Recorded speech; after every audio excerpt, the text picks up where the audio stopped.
Il était une fois un vieil homme et une vieille femme dans une petite maison à l'orée de la forêt. Tout dans leur vie se disputait, une seule chose manquait, le vieil homme et la vieille femme n'avaient pas d'enfants. Une fois, le vieil homme a demandé de faire cuire un pain d'épices en forme de petit homme. La vieille femme a regardé dans la grange, et il n'y avait presque plus de farine. Elle a pris un bol, l'a frotté le long de la boîte, l'a brossé le long du fond, et une poignée de 2 poignées environ a été recueillie. La vieille femme pétrit la pâte sur de la crème sûre, et quand elle roula le pain d'épices sur la table, elle le prit et le fit en forme de petit homme, avec des bras, des jambes, avec une tête. Et mettez-le au four. Au bout d'un moment, la vieille femme vint voir si le pain d'épices était cuit, le prit et le mit sur la fenêtre pour qu'il refroidisse. L'homme en pain d'épices s'est refroidi, s'est allongé, s'est couché, mais s'est soudainement levé, et a couru aussi vite que possible hors de la maison, de la fenêtre au banc, du banc au sol, à travers le sol et aux portes, a sauté par-dessus le seuil du porche à la cour, de la cour à la porte, de plus en plus loin. La vieille femme appela son mari, et ils se précipitèrent tous les deux après lui. Mais ce n'est pas si facile d'attraper le bonhomme en pain d'épices. Maintenant, il a déjà atteint le champ où les paysans battaient leur récolte. Passant en courant, le bonhomme en pain d'épices leur a crié qu'il avait déjà fui la vieille et le vieil homme, et qu'il les fuirait facilement aussi. Les paysans l'ont entendu et ont couru après lui. Mais, peu importe la vitesse à laquelle il courait, ils ne pouvaient pas le rattraper. Un bonhomme en pain d'épices a couru jusqu'au champ où les tondeuses tondaient l'herbe. Passant en courant, il leur a crié qu'il s'était déjà enfui de la vieille femme, du vieillard et des paysans, et il les fuirait facilement aussi. Les tondeuses ne pouvaient pas supporter un tel ridicule, tout le monde se précipita après le bonhomme en pain d'épices. Ils courent aussi vite qu'ils le peuvent, mais ils ne peuvent pas rattraper. Et vers le petit homme, la vache marche, il lui a crié qu'il s'était déjà enfui de la vieille femme, du vieil homme, des paysans et des faucheuses, et qu'il la fuirait facilement aussi. La vache s'est fâchée et s'est aussi précipitée après le bonhomme en pain d'épices. Seulement, il ne peut pas rattraper. Et un cochon le rencontrait. Le petit homme a crié qu'il avait déjà fui la vieille femme, et le vieillard, et les paysans, et les faucheuses, et la vache, et il la fuirait facilement aussi. Un cochon hurla et courut après. Seulement, elle ne put rattraper son retard, elle était trop grosse. Un bonhomme en pain d'épices court le long de la route et un lièvre le rencontre.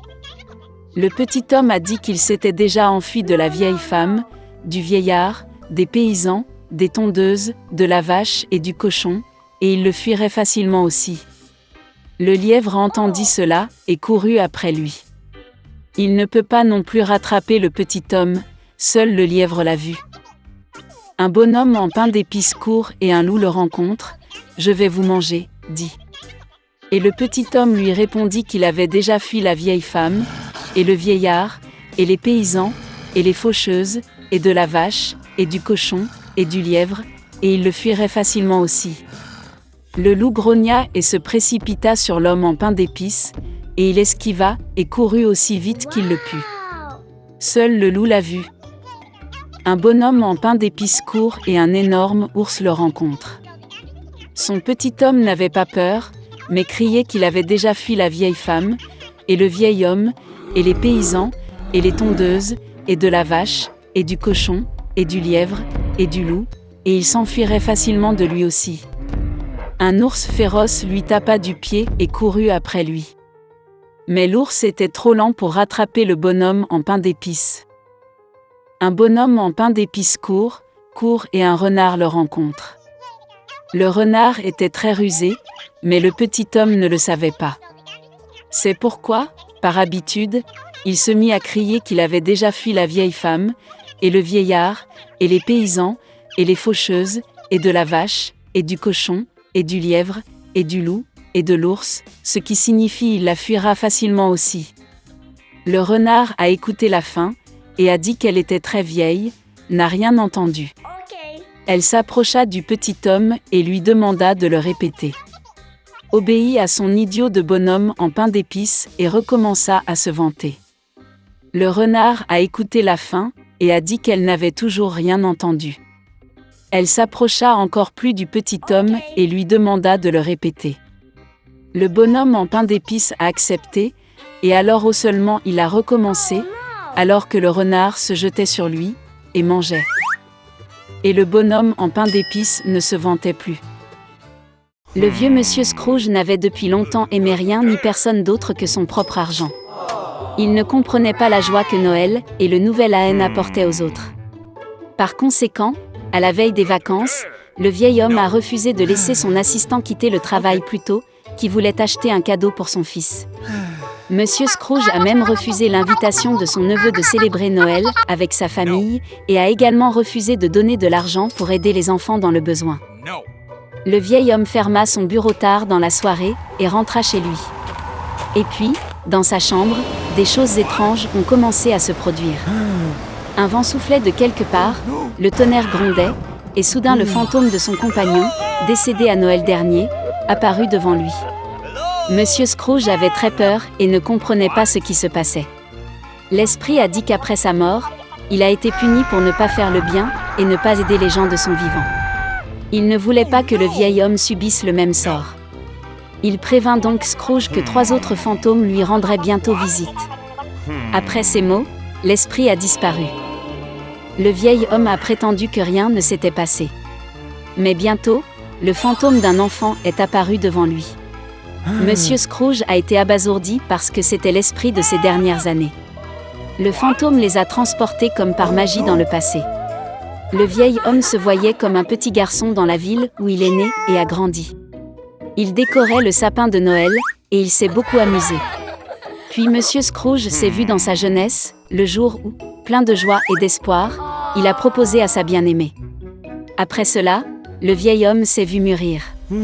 Sa femme pleurait et il ne pouvait pas comprendre pourquoi elle avait décidé de se séparer de lui. Le fait est que Scrooge ne faisait plus attention à elle, mais ne pensait qu'à l'argent. Le vieil homme ne pouvait pas le regarder lui-même de côté et demanda au fantôme de le renvoyer. L'esprit a finalement disparu, mais un autre fantôme est apparu à sa place. Il a porté Scrooge chez son assistant la veille de Noël. Toute la famille était assise à une pauvre table. Le vieil homme était sûr qu'il le détestait tout, mais il devint convaincu que ce n'était pas le cas. L'assistant a porté un toast à la santé de Monsieur Scrooge, et sa femme s'est jointe très volontiers au toast. Et puis le vieil homme a remarqué que le fils de son assistant était malade. Scrooge avait pitié de l'enfant et avait honte de son comportement. Puis le fantôme emmena le vieil homme dans la maison de son neveu. Toute sa famille était heureuse des vacances. Plus important encore, ils ont laissé un siège à la table pour Monsieur Scrooge.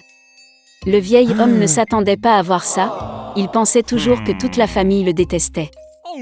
Finalement, le fantôme a disparu, mais l'esprit des années futures est apparu à la place. Il a amené Monsieur Scrooge à ses propres funérailles. Tout le monde a dit que c'était devenu plus facile pour eux lorsque le vieil homme mourut enfin. Ce n'est qu'alors qu'il s'est rendu compte que de toute sa vie, il n'avait apporté de bien à personne. Puis Scrooge vit son assistant porter des fleurs sur la tombe de son fils. Le vieil homme ne pouvait plus le regarder et demanda au fantôme de le ramener. Le 3e esprit a disparu et Scrooge était de retour à la maison. Le vieil homme a finalement décidé de changer pour le mieux. Heureusement, il a constaté que le temps avait reculé de quelques heures. Monsieur Scrooge a décidé de ne pas perdre une minute. Il avait encore le temps de tout changer. Le vieil homme était sincèrement heureux de l'approche de Noël. Il a envoyé la dinde la plus chère et la plus grasse à la maison de son assistant. Scrooge a ensuite envoyé un cadeau au fils de l'aide et a fait don d'une énorme somme d'argent à une association caritative. Après cela, le vieil homme est allé fêter Noël avec son neveu, où toute la famille l'a accueilli. Le lendemain, lorsque l'assistant de Scrooge est venu travailler, il a augmenté son salaire. Pour son fils, le vieil homme est devenu parrain. Monsieur Scrooge a donné au garçon le meilleur traitement possible et il a continué à mener une vie saine. Depuis lors, le vieil homme radin est devenu la personne la plus gentille et la plus généreuse de la ville, et à gagner l'amour et le respect universel.